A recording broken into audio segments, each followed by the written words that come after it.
कार्तिक का महीना प्रारंभ हो चुका है। इस माह को बहुत ही पवित्र माना गया है।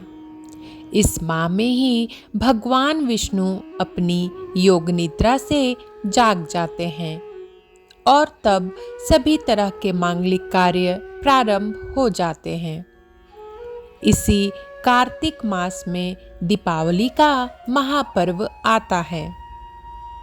पुराणों में कार्तिक मास की महिमा का वर्णन मिलता है। इस माह में दीपदान, स्नान, विष्णु पूजा और तुलसी पूजा के साथ ही पौराणिक कथा सुनने का भी बहुत ही खास महत्व होता है। आइए सुनते हैं कार्तिक मास की कथा। एक नगर में एक ब्राह्मण दंपति रहते थे। वे दोनों प्रतिदिन 7 कोस दूर गंगा और यमुना नदी में स्नान करने जाते थे। इतनी दूर आने जाने से ब्राह्मण की पत्नी थक जाती थी। एक दिन उसने अपने पति से कहा कि हमारा एक पुत्र होता तो कितना अच्छा रहता। पुत्र के बहू आती तो हमें घर वापस जाने पर खाना बना हुआ मिलता और बहू घर का काम भी कर देती। अपनी पत्नी की बात सुनकर ब्राह्मण ने कहा कि तूने बात तो सही कही है, चल मैं तेरे लिए बहू ला ही देता हूँ। ब्राह्मण ने कहा कि एक पोटली में आटा डालकर कुछ मोहरे रख दे। ब्राह्मण के कहे अनुसार उसने पोटली बांधकर दे दी। पोटली लेकर ब्राह्मण चला गया। ब्राह्मण सफर करते हुए यमुना के किनारे पहुंचा।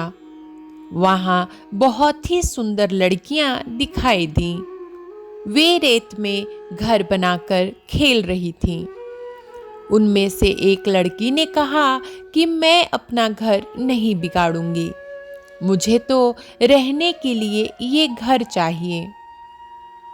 लड़की की बात सुनकर ब्राह्मण मन ही मन सोचने लगा कि बहू बनाने के लिए यही लड़की उचित है।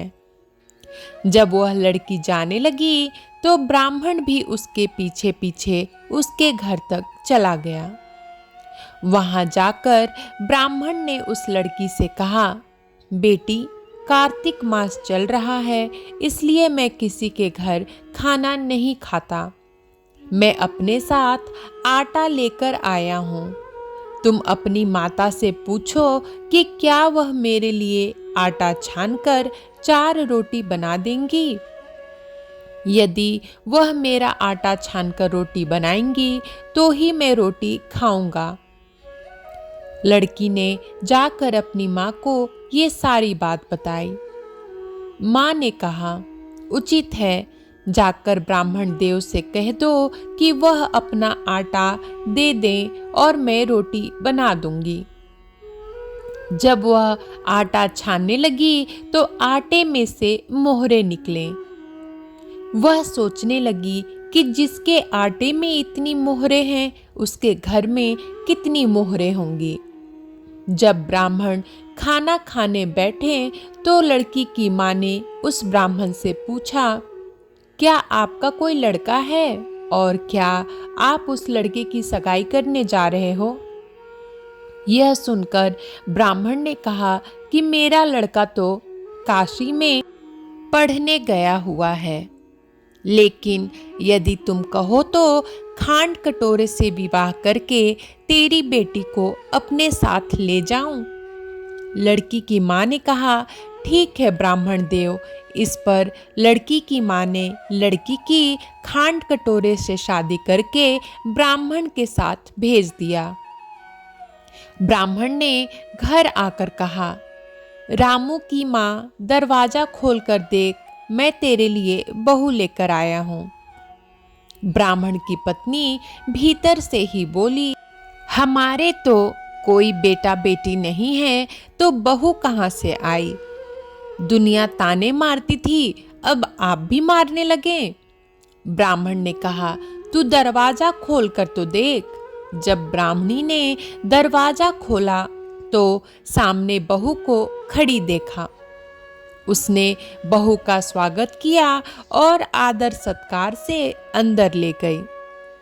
अब जब ब्राह्मण अपनी पत्नी के साथ नदी स्नान करने जाता तो पीछे से बहू घर का सारा काम करके और खाना बनाकर रखती थी। वह उनके कपड़े धोती और रात को हाथ पैर भी दबाती थी। इस तरह बहुत दिन बीत गए। ब्राह्मणी ने अपनी बहू से कहा कि बहू, कभी भी चूल्हे की आग मत बुझने देना और मटके का पानी खत्म मत होने देना। परंतु एक दिन चूल्हे की आग बुझ गई। यह देख बहू घबरा गई और भागी भागी अपनी पड़ोसन के पास गई और कहा कि मेरे चूल्हे की आग बुझ गई है, मुझे थोड़ी आग चाहिए। मेरे सास ससुर सुबह 5 बजे से गए हुए हैं, वह थके हुए घर आएंगे, इसलिए मुझे उनके लिए खाना बनाना है। यह सुनकर पड़ोसन ने कहा कि तू तो बावली है, तुझे यह दोनों मिलकर पागल बना रहे हैं। इनके कोई पुत्र नहीं है, ये निसंतान हैं। बहू ने कहा, नहीं, ऐसा मत बोलो, इनका बेटा तो बनारस काशी में पढ़ने गया हुआ है। इस पर पड़ोसन ने कहा कि यह तुझे झूठ बोलकर लाए हैं। मेरी बात सच मान, इनके कोई बेटा नहीं है।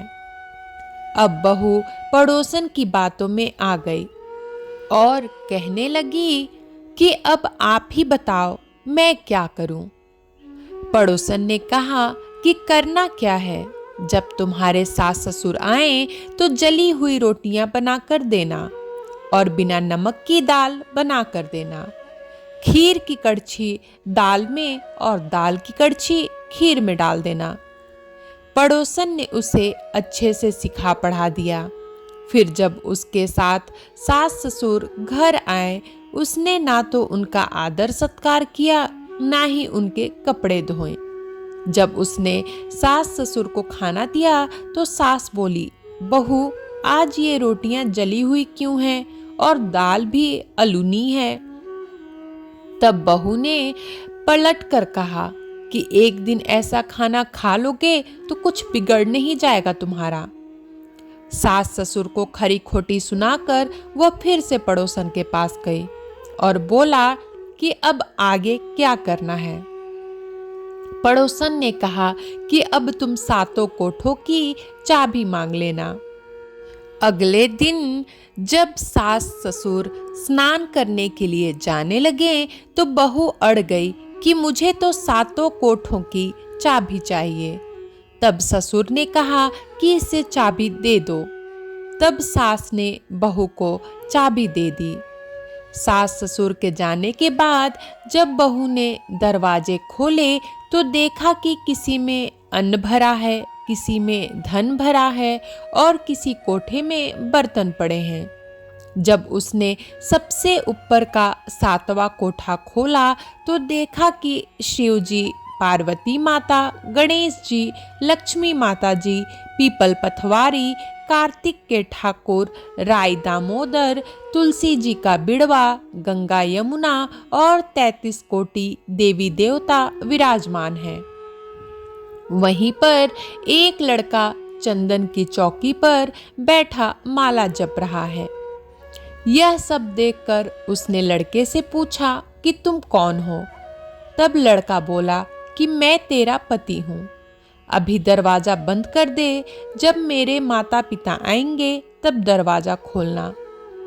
यह सब देखकर बहू बहुत खुश हुई और 16 श्रृंगार कर सुंदर वस्त्र पहनकर अपने सास ससुर का इंतजार करने लगी। उसने अपने सास ससुर के लिए अच्छे अच्छे पकवान बनाए। जब उसके सास ससुर घर पर आए तो उसने उनका आदर सत्कार किया और प्रेम पूर्वक खाना खिलाया और हाथ पैर दबाने लगी। पैर दबाते दबाते बहू ने कहा कि माँ, आप इतनी दूर गंगा यमुना स्नान करने के लिए जाती हो तो आप थक जाती हो, इसलिए आप घर पर ही स्नान क्यों नहीं करती हो? यह सुनकर सास कहने लगी कि बेटी, गंगा यमुना घर पर तो नहीं बहती है ना। तब उसने कहा, हाँ माँ जी, बहती है, चलो मैं आपको दिखाती हूँ। जब बहू ने 7वां कोठा खोलकर दिखाया तो उसमें शिव जी, पार्वती जी, गणेश जी, लक्ष्मी जी, पीपल पथवारी, कार्तिक के ठाकुर, राय दामोदर, तुलसी जी का बिड़वा, गंगा यमुना बह रही थी और 33 कोटि देवी देवता विराजमान थे। वहीं चौकी पर बैठा एक लड़का माला जप रहा था। माँ ने उसे देखकर कहा कि बेटा, तू कौन है? लड़का बोला, माँ, मैं तेरा बेटा हूँ। तब ब्राह्मणी ने पूछा कि तू कहाँ से आया है? लड़के ने जवाब दिया कि मुझे कार्तिक देवता ने भेजा है। माँ ने कहा, बेटा, यह संसार कैसे मानेगा कि तू मेरा बेटा है? माँ ने कुछ विद्वान पंडितों से मदद मांगी। पंडितों ने कहा, इस पार बहू बेटा खड़े हो जाएं और उस पार माँ खड़ी हो जाए। माँ ने चमड़े की अंगियां पहनी हो और छाती में से दूध की धार निकलकर बेटे की दाढ़ी मूछ भीग जाए और पवन पानी से गठजोड़ा बंधे, तब मानेंगे कि यह इस माँ का ही बेटा है। उसने ऐसा ही किया। चमड़े की अंगियां फट गई और छाती में से दूध की धार निकलकर बेटे की दाढ़ी मूछ भीग गए। पवन पानी से बहू बेटे का गठजोड़ बंध गया। यह सब देखकर ब्राह्मण और उसकी पत्नी का खुशी का ठिकाना नहीं रहा। तो यह थी कार्तिक मास की कथा। हे कार्तिक के ठाकुर, जैसे ब्राह्मण और ब्राह्मणी को बहू बेटा दिया, वैसे सबको देना। कार्तिक मास की कथा कहने, सुनने और हुंकारा भरने वाले सब पर कृपा करना। जय विष्णु भगवान।